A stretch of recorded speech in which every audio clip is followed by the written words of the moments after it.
Hey guys, today we are at the Blizzard Tecnica offices in West Lebanon, New Hampshire. Here with Matt Berkowitz from the Ski Monster, Christian Avery, and Leslie Baker Brown to go through all the exciting changes that Blizzard has for the 24-25 season, and it's a ton. They changed a lot, and honestly, what do you guys do? What do you do here? Introduce yourselves. Leslie, you want to start? Sure. I'm Leslie Baker Brown. I just celebrated my 35th year here at the Technica Group. Yeah, long time. Started way before Christian was even born, I think. And I was in marketing the whole time. And then in 2015, we started the women's program. And in 2019, I took it over globally. So I am currently the global leader of our women-to-women program. Awesome. Wow. Yeah, Christian Avery. Leslie is correct. She was first my ski racing coach in middle school. Really? Yep. Yeah. That's amazing. Yeah, that was how we first met, and then somehow still got allowed to work here. So, Wow. But yeah, I'm the product manager for North America for boots and skis. This is my 10th year at Technica Group. Wow. So, a lot of exciting new stuff for this year. Brahma Bonafide, gone. Gone. I mean, that's crazy. I mean, that was Put the bulls to bed. So the bulls went to bed, but Black Pearl lives on. That name didn't change, but completely new skis. So why did Brahma Bonafide have a name change and Black Pearl didn't? Yeah, I think the easiest answer to that is, I mean, they were just in different places in their life cycle, where Black Pearl, from the work that Leslie's going to talk about, I'm sure here, is, continues to be a brand unto itself, and this kind of like runaway entity of awesome performance, amazing cosmetics, validation at a top tier level there. Where on the men's side, we were feeling just a little bit stuck in our ways, a little bit old, a little bit, just feeling like we'd been telling the same story forever. That was just getting either more and more precise, less fun, the category change. It didn't feel like there was a way to refresh the skis with all that we knew that we could do with what we've got new technology-wise, shape-wise, and both, I think, make the splash that we wanted to. But more importantly, kind of talk about them in a different way with the same names that we'd had previously. So, yeah, just trying to kind of take both in a different direction performance-wise, but more specifically on the men's side, really refresh in a kind of new manner than we had before. So when you talk about that refresh, where do you feel like the previous generation of Brahma Bonafide and Black Pearl maybe came up short? Like, how did the new collection of skis improve on, or what was lacking, what was missing? What voice needed to be filled? I can say on the unisex side, I mean, we'd really viewed Rustler and then Bonafide and Brahma as really two completely separate categories, where we're very focused on, let's make a super playful freeride ski, and then let's make a very on-trail, top end, big mountain, kind of aggressive all-mountain ski there. And through that, I mean, you end up with skis that live up to that reputation, but are a little bit, let's say, they aren't that versatile in either direction. A previous generation Rustler wasn't as capable on trail as we wanted, and certainly a Bonafide, when you got it off trail, it was a lot of work, to say the very least. Yes, potentially a bully, as some people have described it as. So, this project, this kind of ideation of where we finished with the All Mountain collection here, really began back with the refresh of the Rustlers and Shivas as well, trying to bring these categories a little bit closer together. And in the end, that was a lot of just kind of keeping up with the change that we've seen in the category between all mountain and freeride. Obviously, that's kind of a nebulous spectrum there.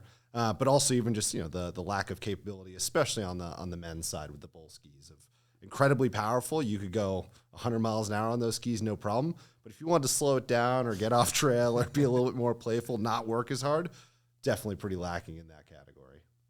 I don't know if you had something else in the...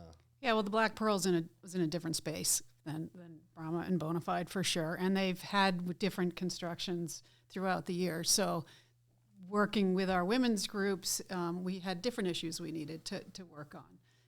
For a long time, there was like no metal in the skis. There was a lot of carbon, super lightweight. felt like maybe they were too lightweight at one point, and we would keep evolving them every time we came out with a new one to make the next one better. And then we eventually, brought in the True Blend wood cores, which changed it up quite drastically. And this year in the new one, we've added some metal back to the women's skis. It's a different setup. I'm sure Christian will go through that, but still making them playful. They're actually lighter weight than the previous versions that didn't have metal, and still being able to give them that more stability, more smoother, more predictable feel to them. Yeah. So every year with the Black Pearl, they're amazing in their versatility of the range of skiers that we can that can appreciate them, but just tweaking every time just to make them a little better. So it didn't really need a revolution in this change, but more of an evolution. Yep. Yeah, and you brought up the lightweight thing, and I think that was probably at a time in the market when everybody was chasing this lightweight trend. So, I mean, that brings up a good point. Was the change that you guys saw that you needed, was that based on, just trends overall? Was that based on dealer feedback, your own feedback, where the last few years, I think a lot of ski companies have been building skis to be more accessible to more people, more versatile. So where did that information come from, or was that, a multi-pronged approach? It is a multi-pronged. I mean, we listen to retailers, we listen to consumers. On the women's side, we have a dedicated focus group process. I have a group of women in Europe that we work with, a group of women in North America, and we get together with our product managers, Christian. We test our skis, we test competitors' skis, same on the boot side. We tell them what we like, what we don't like. We're on the first prototype, so we can continue to make that evolution. And a lot of it is what the market is looking for, to your point of people want things that are a little easier now, right. They get on those wrestlers and go, that's sweet, I like this ease of this. Maybe I'd like a little more, ability to feel more of the edge, and then you come up with these skis. So it's a process for sure. Yep. And, you mentioning the prototypes, how many rounds of prototypes did the Black Pearl go through to arrive at what we see here? We had an amazing, I think I drove Christian crazy last winter. I was so freaked out about changing the Black Pearl again, because it's like, why fix it if it's Let's just talk about that for a second, because it is pretty insane. I mean, that is like... It's nerve-wracking. Maybe the most successful franchise Yeah. in all of skis. I mean, it's been the best-selling ski, not just women's ski, best-selling ski for how many years? I mean, 5 or so, 6, something like which that. is insane. Yeah. So to then, like you said, to think about, hey, let's change this thing up. Yeah, and I lost a little sleep that winter, but we literally started in October on the glacier in Mittersill with our focus group, and I don't know, we had probably 3 or 4 prototypes, and we actually started with the Black Pearl 94 in a 171, which is, the size that... Usually we get the men's size, but this was like, we are going to make this a separate process completely. We did October in Mittersill, then we brought them to Jackson Hole in December, and then we did another round. And what year are we in right now? Is this last? That was 2022. 2022. Yep. Yeah. So we had a full 8 months of testing various prototypes, and we had Mittersill, Jackson Hole in December. Then Christian got the next round of prototypes and brought them to California. And then I tested them at Sunapee, and then I brought them to Crested Butte. And then we got the 88s in, and we took us back in Europe to be on snow on the 88s and 84s. Right. And then we sent them to Mount Hood with Keely Kelleher and another couple athletes to get them on harder snow, because by the time we got those, a little bit softer. We wanted to make sure that those were going to work.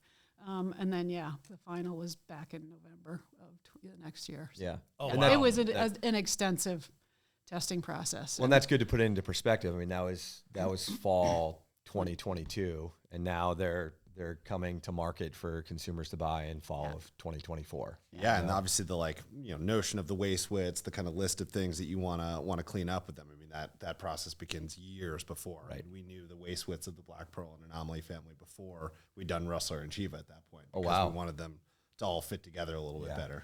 So, on that, you had it was Brahma 88, Bonafide 97, and now we're on Anomaly 84, 88, 94.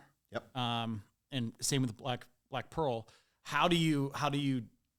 Why did you change the waist widths? Why be 84 or 94 versus 97? What was It goes back to a lot of the feedback loop that we talked about, kind of consulting different people with different perspectives, looking at the category at large about reference competitors, changing landscape, and then honestly just kind of gut feeling about how we, the constructions we knew we wanted to bring and how they could potentially fit waist width wise. There are some technologies that don't work in really narrow skis or vice versa. So kind of knowing the sweet spot that we wanted to live in. For us, it was the recognition, like I said, of getting the Rustler category a little bit closer to where Anomaly was going, and then having that waist width concept kind of tuck up into that collection a little bit more. So we actually had that Brahma 82 that went to now Anomaly 84, just looking at that front side category and really feeling like there was, need to kind of give that a little bit more space with some other projects we'll probably talk about in the future at some point. Yep. But really put the kind of, let's say, first waist width within the Anomaly series a little bit more squarely into the all mountain space. If you've, obviously you guys have looked at your ski wall and kind of see how the waist widths line up, like a low 80s flat ski is sometimes a little lost in there. So move that one up more into the all mountain space. Felt like 88 is such a reference waist width, probably more so even on the women's side, but Anomaly drafted off that kind of same momentum there. And then now we're really talking about like the biggest change, which was having had that bona fide originally 98, then 97. Now looking at where a Rustler 9 was, now up to 96 in the freeride space, and bringing an Anomaly down to kind of tuck just under it at 94 there.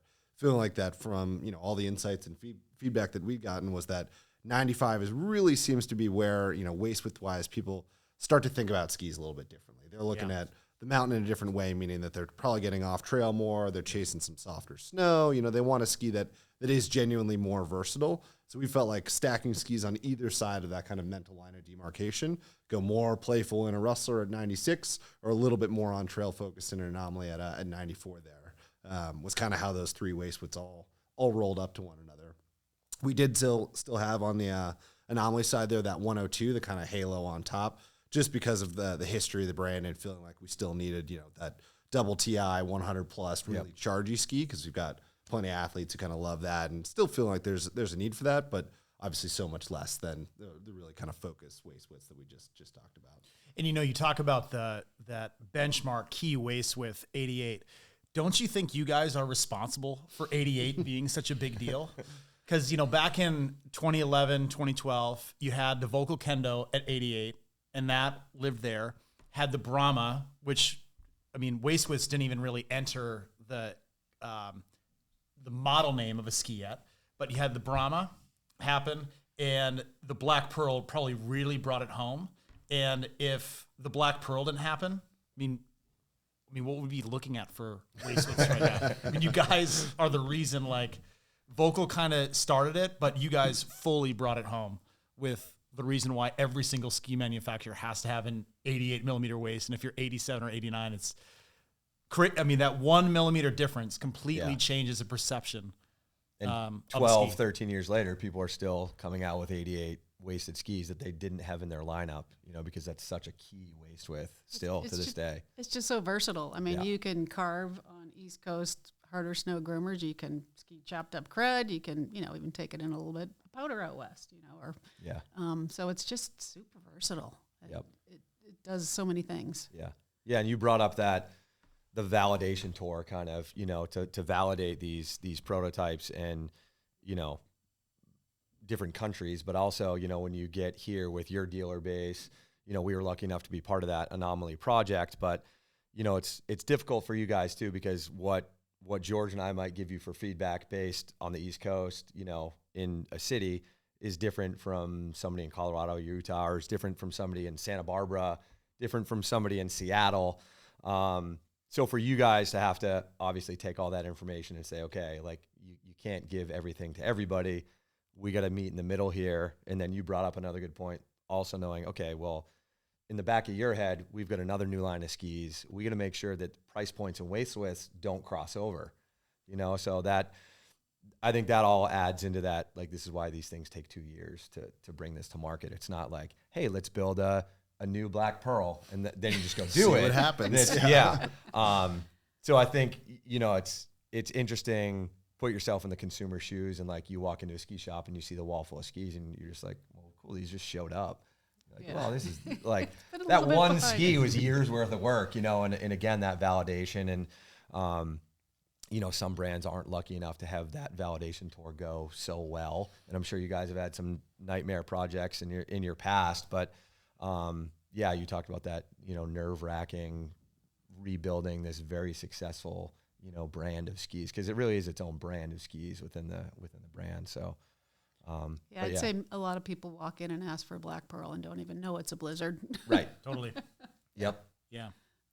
Yeah. I mean, good for you guys. It's amazing the staying power that thing has, and rightfully so. I mean, it skis great. It makes so many skiers a better skier. Yeah. And they look amazing, and you outdo yourself graphically each time. And you were talking about like the losing sleep over a construction aspect, because that doesn't happen every year. But you guys do basically change graphics every year, and that can make or break a ski. Like, how do you nail that many Black Pearl graphics? That's also a process. Yeah. And let's just talk about like that one ski behind you, the first Black Pearl. We were not involved in that process. That was 2011. That was pre-Leslie being involved. Some of us were still in high school.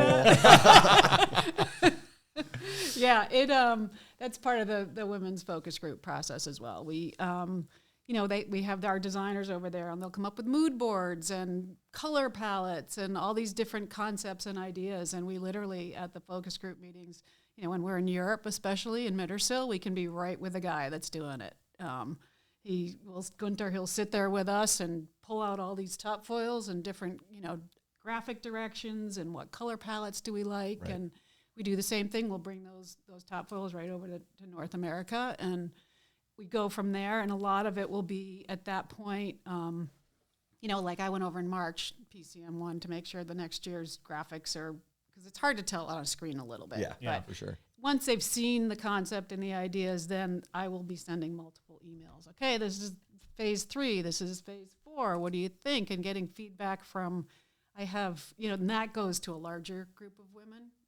I broaden that aspect to it to get more feedback from different places. And I do like an Excel spreadsheet, and 1, 2, 3, 4, and I look at the bottom and see which one won, so you're getting to your point of having to compromise. It's like, what is liked the most? So, but and then you've got, at least in my experience, when you're asking athletes what they want, it's typically different than what a normal end consumer wants. So you have to take that into consideration. And then, unfortunately, a lot of buyers in the ski industry are also men. So, it's like, But now these guys go in and say, the focus group said it's okay. And a lot of the buyers are like, okay. I think that's kind of the point is I'm trying to make is I feel like that's a big reason why Black Pearl has been such a success. Whether not just construction, but graphically, when, you really stepped in and started this whole women to women initiative. And that was kind of, really the first brand to do that. K2 in the early 2000s had, with their Love series, but again, like, it wasn't a women's based project. It was a women's ski, but it wasn't a bunch of women driving it. And I think that's what has really made Black Pearl so successful over the years. That still has to be pretty unique now. Oh, yeah, for sure. I am so thankful that our parent company and the leaders here believe in this program. They put resources, money. It's not cheap to fly these women in and hold these meetings and get people on snow and do all this stuff that we are able to do. So it takes a huge amount of support from our parent company and here in North America as well. So I'm grateful because I love doing this. Right. It's super fun. Well, it's clearly paid off. It's, again, like you said, if people are walking in asking for a Black Pearl and not even necessarily mentioning the brand, like, again, it's a brand within a brand. So that's, in my mind, that's a success. Yeah, and it's a tip of the hat to what Leslie's built too. That, yes, it's a big investment and focus and effort to make it all happen, but it's also central to the success that we just talked about. But I would share too on my side. It also makes my job a lot easier as well. Like having the trust in Leslie and her group that I can not necessarily have an opinion on the graphic. Right. Like, we don't let them. Exactly. Yeah, they'll tell me which one's good and which one's not. Right. We've been in several focus groups where we bring out 10 proposals and they're like, we hate 9 of them. And they were like, we're sorry, we were a little aggressive on this. I'm like, that is better. Let's take stuff right off the table and not like mince words of like, well, maybe if we did, like, if you don't like it, it's gone. Yeah. Like, the maybes is the worst feedback. It's brutal. Yeah. So having Leslie, at the helm of that program and the women that she's brought together to to do the validation of on snow, to look at graphics, to provide feedback, to think about projects into the future. I mean, yeah, it's key to the success, and it's also, you know, it makes my job a lot easier too. Yep. Now, we haven't talked about much of the technology in these skis yet, or the construction changes, and that's something we definitely need to hit on.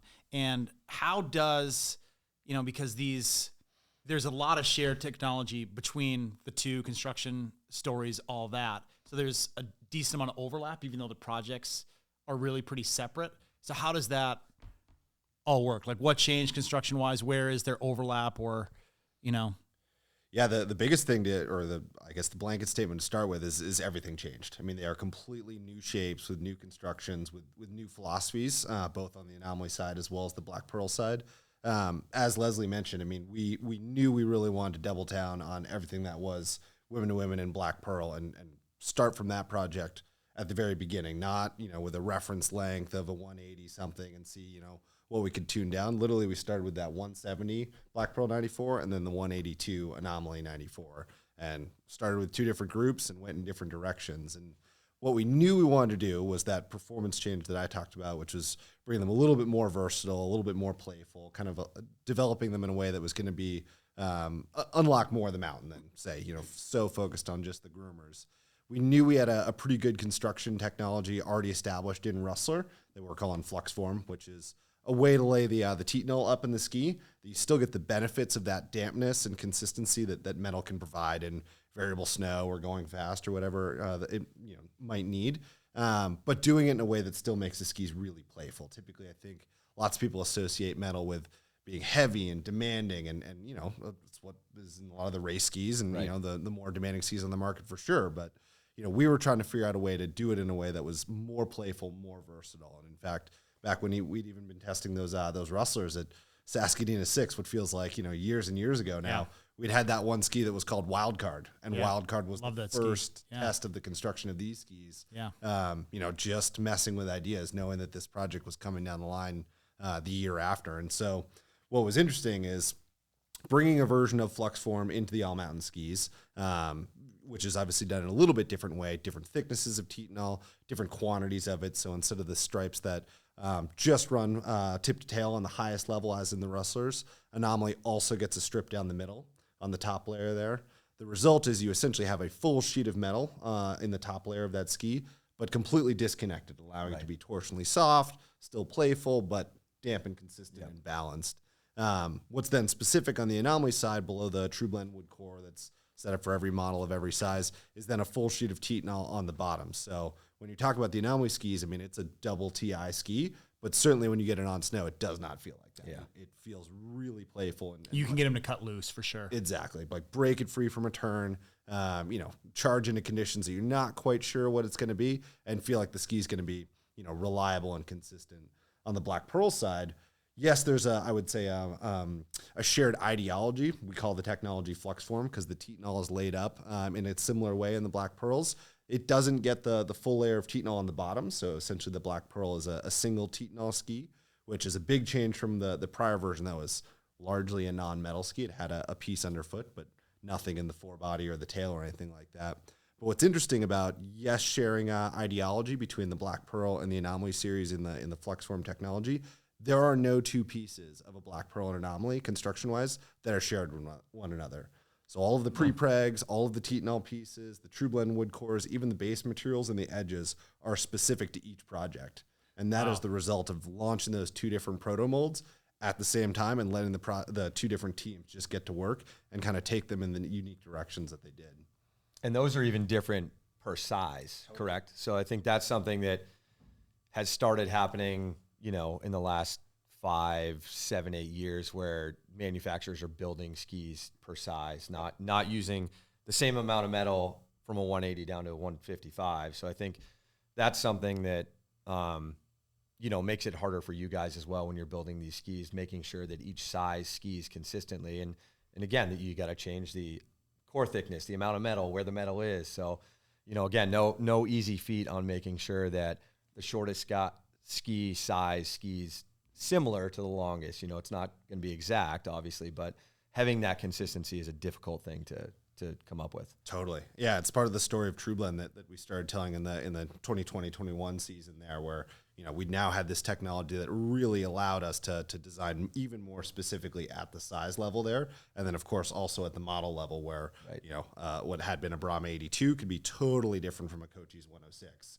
and people could really feel the difference between those skis in a really big way. But I would say to all of that complexity between the different pieces of flux form in a Anomaly 102 down to a Black Pearl 84, the TrueBlend wood cores, I mean, that is Stefan Moser at the factory. Okay. He's the lead Blizzard engineer, and I mean, the calmest, coolest, quietest guy you'd ever meet, but holy cow, that dude is a mad scientist. Yeah, that's awesome. And could you explain what really the difference is between TrueBlend wood core and just a traditional wood core? What's changing? What's different? What makes it special? So a typical wood core is a core that is laid up with different individual stripes of wood that are all glued together. It could be beech, poplar, paulownia, flax, whatever the different materials are that people want to glue together based on the feeling or the category that they want to achieve.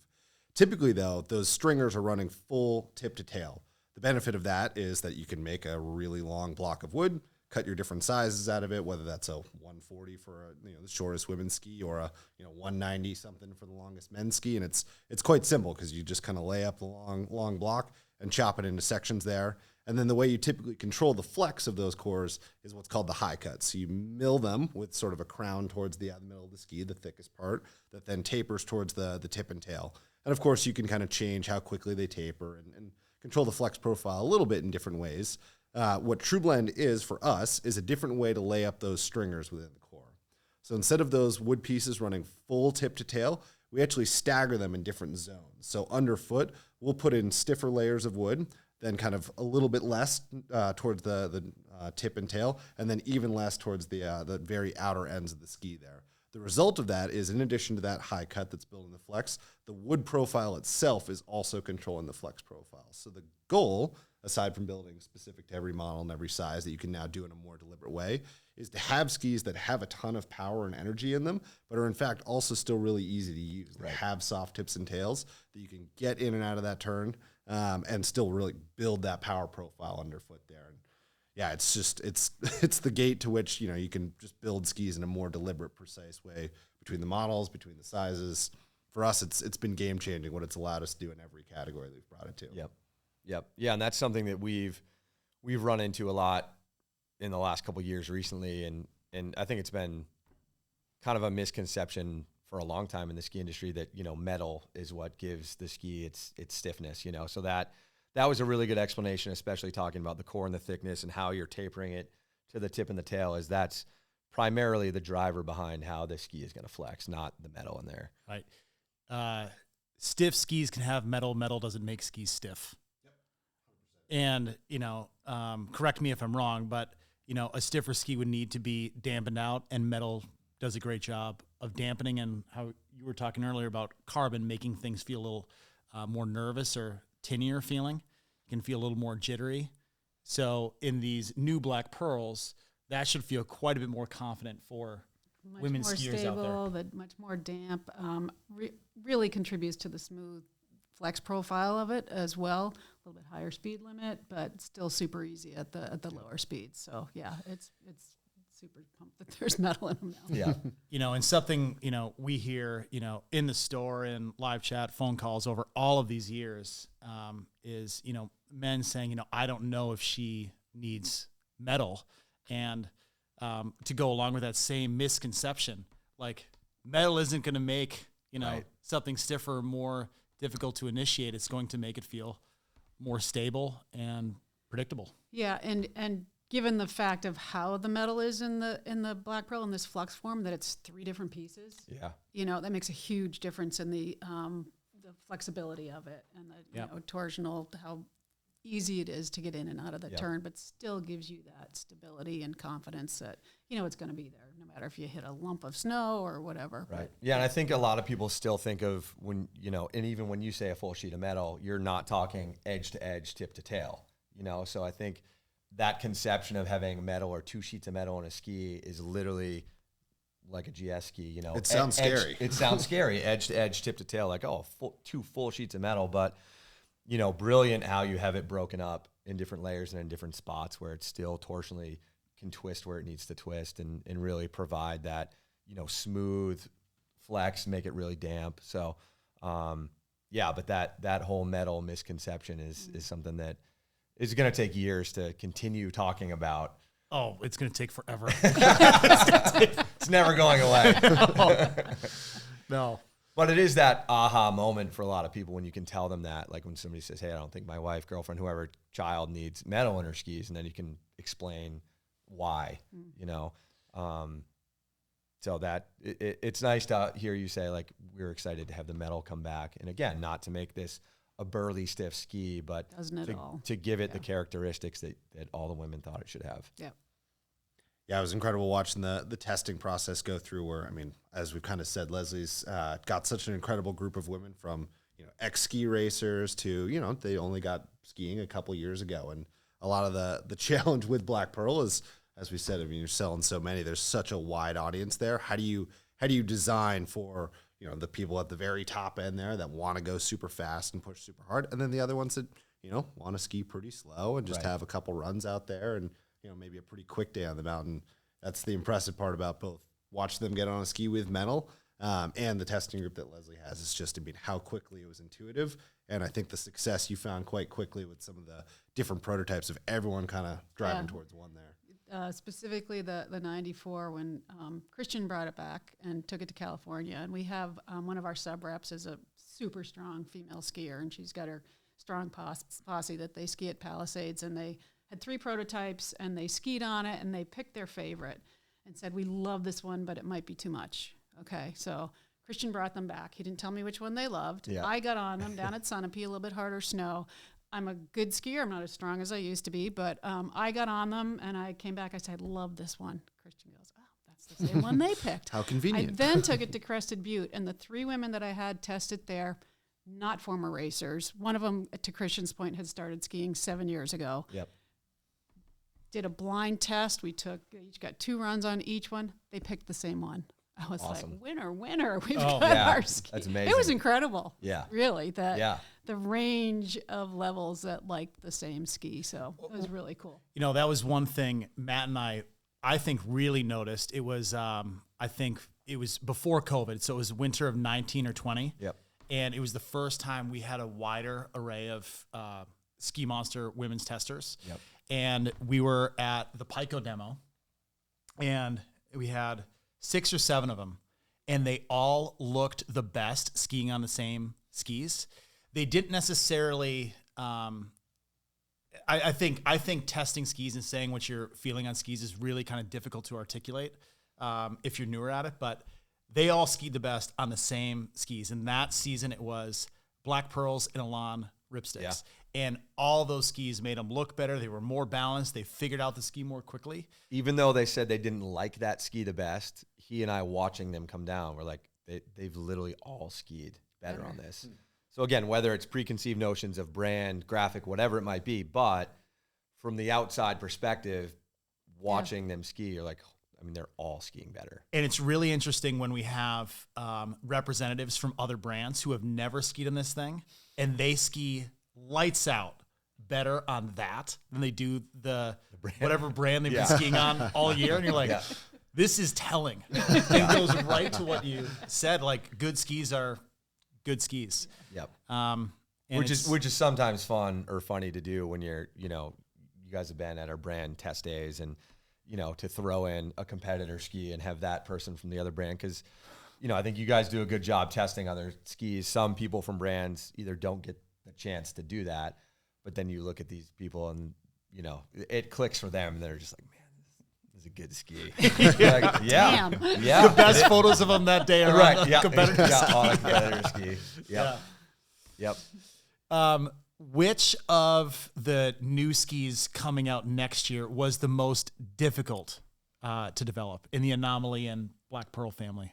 I think we assumed from the start that it was going to be the 94. That was why we started with that waist width in the prototyping process, because with the waist width changes that I described about, that mental line of demarcation at 95 millimeters, really felt like that ski needed to maybe change the most from what it was before.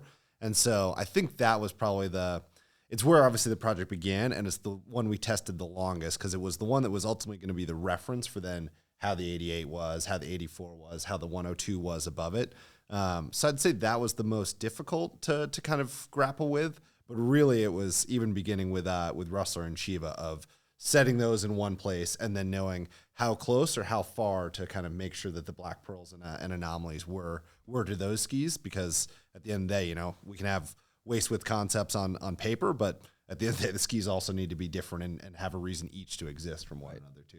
Yep. And that was one thing that made us kind of nervous when we skied Rustlers, you know, even in the prototype phase. I mean, the current Rustlers have so much, the hard snow performance is so much better than the previous one. And we knew that Brahma Bonafide we know we're going more accessible and we know we're getting closer. So like before, like we skid on, we're like, I don't know how they're gonna I don't know how they're gonna do this. They're gonna make these different. Yeah. And then this year, you know, skiing on more of the finished products, you're like, yo, these are plenty different. Yeah. There was plenty of selling in that year too, where, I mean, it's a year of transition. And we'd said that pretty honestly to people, but you know, bringing a Rustler 9 from 92 up to 96, 98 there, and you've got a Bonafide sitting at 97, previously had been 98. Anyone who looks at that on a price list or, you know, a waste width is like, do you guys even look at the categories and like, where's your low 90s? You know, what are you doing here? And so definitely a bit of, you know, I think head scratching for some people looking at that. Hopefully now it makes more sense now that we've got the concept line, but certainly took a year to kind of bring it all together. Yeah. Yeah. And did you, so I know we're talking about all these new skis that are coming out for 24, 25, but I mean, Rustler Shiva, I mean, that was a great success. I mean, we were really successful with it. I would assume you guys were too. Yeah, Leslie, you want to drop in on that one? Well, the Shiva 9 has really taken off. You know, that little bit wider for that softer snow, a little bit more playful. But to your point of, oh my gosh, how are we going to make sure that our Black Pearl 94 and our Shiva 9 aren't on top of each other in the way they feel? And to your point, you get on them. And I did a comparison test at one of my focus groups because I wanted to get their feedback on, do these feel different and what is the difference? And they were like, oh my God, these are completely different. You know, the Shiva, you just think you're going to turn and it turns and it's super playful. And the Black Pearl, you still get a little more full edge feel on the snow, and it just feels a little more, you know, front side feeling. So yeah, making sure that difference was there. And then our Shiva 10 is a super fun ski too. So, you know, you need a little more snow for that 102 waist width, but that one has also done, you know, pretty well. So, and then the Shiva 11, 112, that's its own little category. Yeah. Don't sell quite as many as those, but. And primarily, I know there's kind of less major ski tests out there for endemic media wise, but was that what you guys were really pushing through ski tests? Is obviously Anomaly, Black Pearl, and then also Rustler, Shiva. Yeah, we've kind of flip-flopped from one year to another. Like when we knew that the Brahmas and Bonafides were kind of going away. Last year, as we were launching Rustlers and Shivas, it was top to bottom. Any place that the definition of the category as the magazine or whoever wanted to test it, it was like, if Rustler fits here, Rustler's going here. And sometimes there were definitely a few times where like a Rustler 9 is going up against, say, a Mantra, where those are two totally different skis, but we're like, well, you know, it wouldn't really do a lot of help to put a Bonafide in this category right now, where obviously this year, I'd say we've probably pushed a little bit harder on Anomaly. Obviously, new name, want to get as much coverage on that as possible. But knowing that we've got both concepts in a place that we like them, it's been a little bit more strategic about, okay, who do we think is going to be at this test? What conditions are they going to? You know, a little bit more context associated with which ski goes to which test this year. But also good on you guys for doing that. I think you did the consumer a benefit there, not by shoving Brahma Bonafide into the ski test in a year where you knew it was going away the following year, you know, and God forbid it wins a ski test or something. And then it's like, cool, you guys just had a top ski and then you got rid of it. So smart strategy on your part. I think that can be confusing for some brands in certain years when they're releasing new stuff. Maybe they don't have, I mean, you guys released Rustler and then came down the line immediately with Anomaly. So I think that made it a little bit easier for you guys, but tougher for some other brands when they're, you know, maybe their 3-year plan is different. And they're submitting these skis that are going to be in magazine tests that essentially go away in a few months. So I know that's a tough thing to do, but I think, being at the ski test at Free Skier and fully seeing Rustler Shivas that whole year, and there was no Brahmas, Bonafides, anything like that. I think by the time the magazine came out and the online reviews, it cleared it up for the consumer. Even though I'm sure you guys, there was plenty of Brahma Bonafide fans out there that. Yeah, we tried doing our own, little way of when we kind of like teased what was coming on the let's say entire All Mountain refresh, to do it in such a way that was nodding like, hey, like these are going away. Brahma Bonafide, Right. as you know them, will no longer exist. So, for those of you that love those skis, because there are plenty of people that was their favorite ski of however, like it's not very often a brand lets you know when something's going away. Yeah. So trying to give people the heads up, like, hey, if you love this ski, like maybe go grab a pair. Yep. Like, Yep. because, hopefully you like the next one even more. But, as we've already Never said, know. I mean, not every ski is for every person, and we are making a sizable change. So, we as we were kind of putting that plan together, we referred to it as ringing the dinner bell a little bit through the process. Which, again, good on you guys. Like you said, I don't think that's a lot of brands don't necessarily bring that up that early and let people know, like, hey, if you want to get this ski that you really love, George and I, there's another brand that came out with new skis this year that we really, really like the existing one. And he and I are both like, we should probably buy to just have, and just in case they screw it up, which they didn't. Luckily. They didn't. But we were the prototype phase on that one, and Yeah. we were going in the wrong direction for a while. Yeah, which is why that came up. We were like, if this is what comes out to market, let's each buy an old set here. Yeah. Yeah, they brought it home. Whew, it was a relief. Yeah. A little course correction there. Yeah. Yeah, but again, that just goes to show you that it's not an easy process. And I think, sometimes as a brand, you can be a little bit too close to it too and be like, okay, this is great. And then all of a sudden you get those focus groups together, and there's, skiers from the East, or you're testing in the East and West and Europe. And then all of a sudden you're like, okay, we might've missed it here a little bit. But to be able to make those changes, I mean, they made those changes fairly quick, and it happened. So, but again, no easy feat to make everybody happy for sure. Yeah. Especially when that trend is making skis more accessible. Like you said, you've got those Brahma Bonafide fans that really liked how that skis performed for a long year.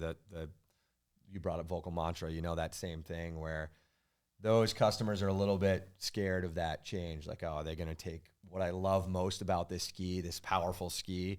So I think you guys bridged that gap really easy. And again, like George said, we were concerned when we skied Rustlers and they were so good and they got playful, but they still had that top end performance. We're like, how are you going to make Anomaly, Different. Yeah. So kudos to you guys for that. I think it was a success for sure. Well, thank you. Appreciate it.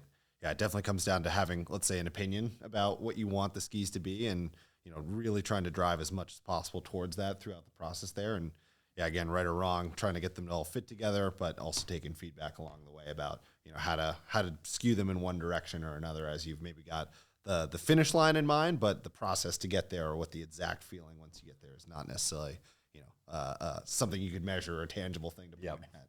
Yep. And I meant to ask you this earlier, Leslie. When Black Pearl initially came out, and that was what season? 2011, 12. 2011, 12. Yep. That beauty right there. Unreal. Was it just Black Pearl that came? Yeah, I mean, so it wasn't just, there was It wasn't in that a women's collection. family of skis. It wasn't a Black Pearl collection. It wasn't a Black Pearl 97. What were the other skis There was called? a Samba. That was the 97 waist. Dakota was even wider. Yeah, it was prior to Shiva, so it was Shiva, like yeah. 100 something, 100, Yeah. 8. And then there was the Cheyenne, I think was Oh, like yeah. 78 underfoot. Yeah. So, yeah, they were different names. And then the Black Pearl, which happened to be the 88 underfoot ski, we talked about that 88 waist width. That one just, over the years, took off, and all of a sudden it was like the best-selling ski in the country, men's or women's. We're like, you know what, might make this simpler to make it a collection, Yeah. make it its own, Black Pearl, and then we just do the waist widths. So. Yeah.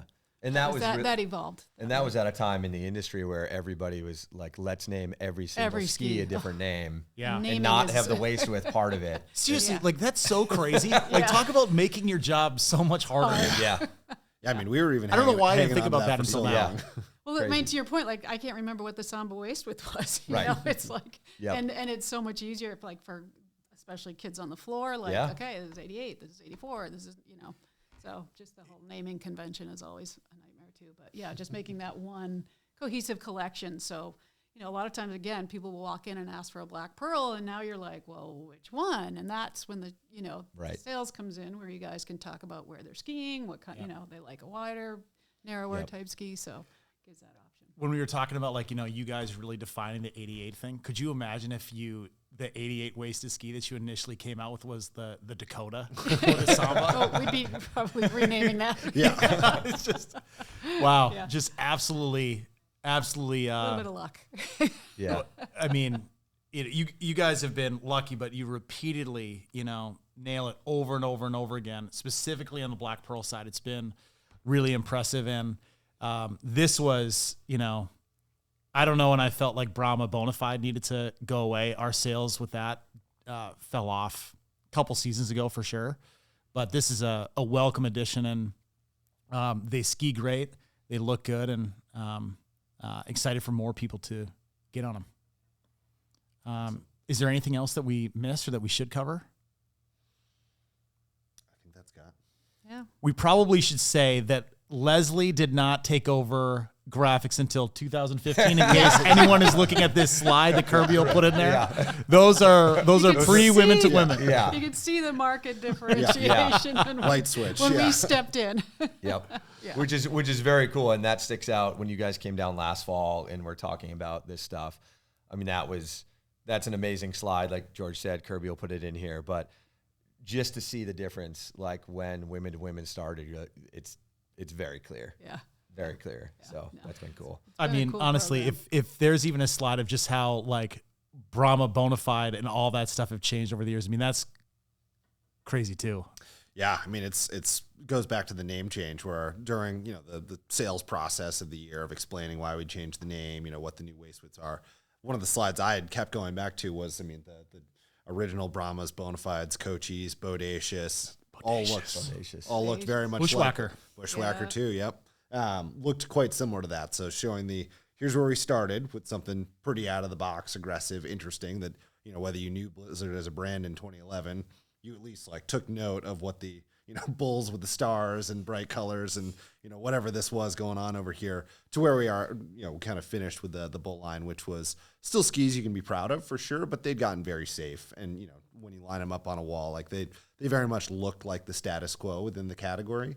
And so, yeah, it was one of my favorite slides. It's just showing the brand evolution over that time, because it's in that sort of way where you're like introspective looking at the brand, which you can sometimes be too close to, but it was a good way to contextualize what was going on in the industry, which was this all mountain category getting bigger, getting more popular, the approach to it from different brands, you know, really changing, you know, the broad spectrum of, you can make a wide GS ski, like we were probably closer on that side, all the way to like a narrow powder ski for some other brands there. And yeah, that was a good one. I think hopefully lots of people looked at it and were like, oh, okay, like this is the context of, you know, how we Blizzard have been operating in the space. And ultimately when we're talking about Anomaly and putting some names to bed, like giving a little bit more rationale to why we wanted to be different and, you know, try to blow up the concept a little bit. Yep. Yeah. No, great work, guys. And this is awesome. And thanks for having us up here. It was great talking with you. Likewise. Appreciate it. Thanks for coming.